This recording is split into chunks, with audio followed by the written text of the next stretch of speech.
De comida, de hambre, porque lo tenemos que presentar a él. Llega nuevamente este segmento entre mates y matute. Buen día, Benjamín Morales, te saludamos. ¿Qué tal? ¿Qué tal? ¿Cómo están? Espero que tengan una muy buena jornada de jueves. Bienvenidos otra vez a Entre Mates y Matute, con quienes habla Benjamín Morales. Y en la jornada de hoy vamos a profundizar en uno de los temas que, nos termina afectando a todos, ¿no? Lo que somos estudiantes de las universidades públicas, principalmente, en mi caso, estudiante de la Universidad Nacional de Río Cuarto. Que es la temática esta, que es lo que está sucediendo con los paros rotativos, paros de 48 horas, que los paros comenzaron al inicio del cuatrimestre, la semana del 11 al 15 de agosto, paro de la semana completa, y después continuó con jornadas de 48 horas de paro el pasado, jueves y viernes, 22 y 23 de agosto, continuó esta semana, martes y miércoles, y también hay paros programados para el principio de septiembre. Todo comenzó, toda esta problemática comienza en diciembre de 2023, cuando asume el nuevo gobierno, que decide congelar el financiamiento de ese entonces de las universidades públicas, ese congelamiento perduró hasta el inicio del cuatrimestre de 2024, donde ahí se vio la problemática, ¿no es cierto? Porque las universidades ya no podían financiar investigaciones, también impactó en el sistema de becas, en los estudiantes, en el dictado de clases. También las universidades se les complicaba para pagar servicios básicos como la luz, el gas, y también termina afectando a los docentes y no docentes, que a pesar de la inflación de un 200% aproximadamente, no recibieron ningún tipo de actualización ni ajuste. Después también analizamos datos de la CONAU, de la Federación Nacional de Docentes Universitarios. Precisamente analizamos los datos del mes de junio, que dice que un auxiliar de primera categoría con dedicación exclusiva, es decir, que le dedica 40 horas semanales, 8 horas por día, que equivale a 5 días a la semana, está cobrando un sueldo de 891.675 pesos. Recuerden ese número, 891.675 pesos. Después nos metimos en la página oficial del INDEC, del Instituto Nacional de Estadísticas y Censos, para analizar cuál es la canasta básica y la canasta básica total. Y están valoradas la canasta básica total, particularmente en una familia de 4 integrantes, de 2 adolescentes y de 2 niños y 2 adultos. La canasta básica total está valorada en 1.149.353 pesos. Es decir, resulta ilógico. Creo que los números hablan por sí solos.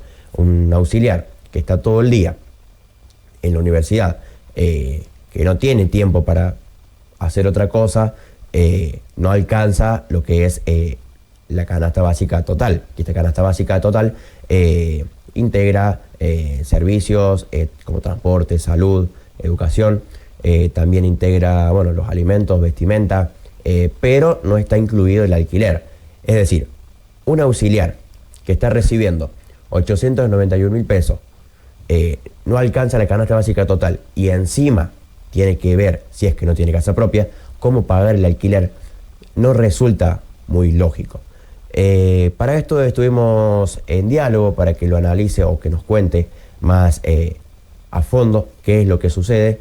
Estuvimos en contacto con Ernesto Cerdá, secretario adjunto de la Asociación Gremial de Docentes, que expresó un poco cuál es la preocupación o cuál es el motivo de los paros rotativos. Obviamente, uno conoce cuál es la situación, cuál es el panorama, pero entrevistamos a Ernesto Cerdá para que nos cuente un poco más a fondo qué es lo que está sucediendo con los salarios de los docentes y de los no docentes. Lo escuchamos. Muy bien, Ernesto Cerdá, secretario adjunto de la AGD, Asociación Gremial de Docentes. Ernesto, contanos un poco cuál es el motivo de los paros, qué es lo que se busca, cuál es el objetivo al que se quiere llegar. Bueno, son dos preguntas. Hay primero el motivo y luego lo que se busca, ¿no? Desde que asumió este gobierno libertario, el presupuesto para distintos organismos públicos fue prácticamente cancelado, ¿no? Desde diciembre de 2023, en el caso de las universidades nacionales, el presupuesto es reconducido del presupuesto aprobado y votado y aprobado en 2022. Esto lo que implica es un desfinanciamiento de la educación pública universitaria que impacta de lleno en la institución porque, bueno, precisamente no puede financiar sus gastos principales, impacta en el estudiantado, ya no tiene becas o acceso a algunas facilidades que tenía cuando el presupuesto era debatido y aprobado conscientemente. No se desfinancia la investigación, se desfinancia la vinculación, la extensión, vinculación con la sociedad. Básicamente está en riesgo de la institución como infraestructura, ¿no? Al punto tal de que en algunas universidades se corre el riesgo de no poder pagar los servicios básicos de luz, gas, agua. Bueno, parte de ese presupuesto que no se otorga, ¿sí? Parte de ese financiamiento implica los haberes de los trabajadores de las universidades. El trabajador universitario, particularmente el docente, pasa lo mismo con el trabajador no docente, perdió su poder adquisitivo desde diciembre de 2023, cayó en un 45%. O sea, hoy para recuperar el poder de compra de diciembre de 2023 tendría que aumentar el salario un 45%, cosa que no viene sucediendo y que es todo lo contrario, viene perdiendo contra la inflación mes a mes, acumulando esa pérdida, ¿no? Vienen perdiendo contra la inflación medida por INDEC, que bien sabemos que esa medición no es la actualizada, no es la que representa la pérdida de nuestros bolsillos, con actualizaciones por debajo de esas mediciones, ¿no? Siempre por debajo de esas mediciones. Y hay meses en donde no hay actualización, como los 2 meses que ya pasaron. Eso acarrea que los trabajadores de las universidades, un alto porcentaje, en el caso de nuestra universidad más del 60%, estén con salarios debajo de la línea de pobreza y varios con salarios bajo la línea de indigencia. En particular, bueno, sobre presupuesto y salario, esas son las motivaciones principales de las medidas de fuerza de los sindicatos de base de cada una de las universidades del Sistema Nacional. Prácticamente todo el Sistema Nacional está en lucha permanente y profundizando las medidas de fuerza.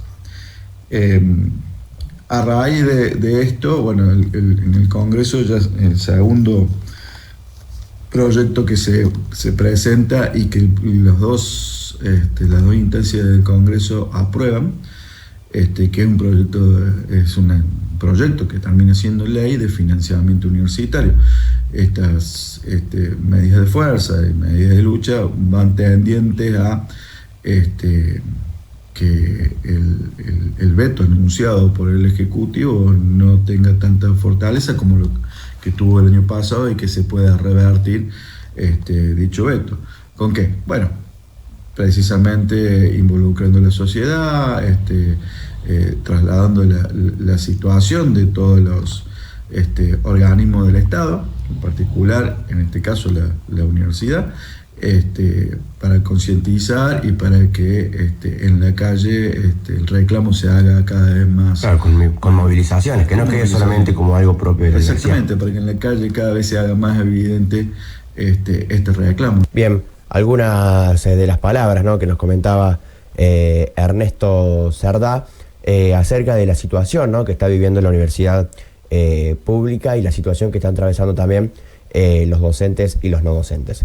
Durante las medidas de fuerza, el gobierno anunció un incremento del 7,5%, pero instituciones como por ejemplo la AGD o la FAB también no estuvieron muy de acuerdo, cuestionando que ese incremento del 7,5% está compuesto por retroactivos pertenecientes a junio, julio y agosto, equivalentes a un 1,3% de cada mes, que equivale a un total de un 3,9% de lo que es estos 3 meses de junio, julio y agosto, y que además este incremento se extendería hasta septiembre, octubre y noviembre, es decir, hasta el fin del cuatrimestre, completándose con lo que falta, es decir, junio, julio y agosto un 3,9%, el resto se completaría en septiembre, octubre y noviembre. Eso es un poco el cuestionamiento de la FAB y de la AGD, y ese es un poco también el panorama de lo que está atravesando la universidad pública y los docentes y los no docentes. Vamos a ver cómo sigue. Hasta ahora hay paros programados para el principio de septiembre, y después vamos a ver cuáles son las decisiones que se toman hasta encontrar, ¿no?, una satisfacción salarial y una satisfacción en el financiamiento de la universidad pública. Muchísimas gracias por escucharnos. Esto fue todo. Mi nombre es Benjamín Morales y esto fue Entre Mates y Matute. Chau, chau. Hasta la próxima. Bueno, muchísimas gracias a Benjamín por la información, en este caso relacionada a la actualidad docente y no docente de la universidad pública. Somos una voz, una canción.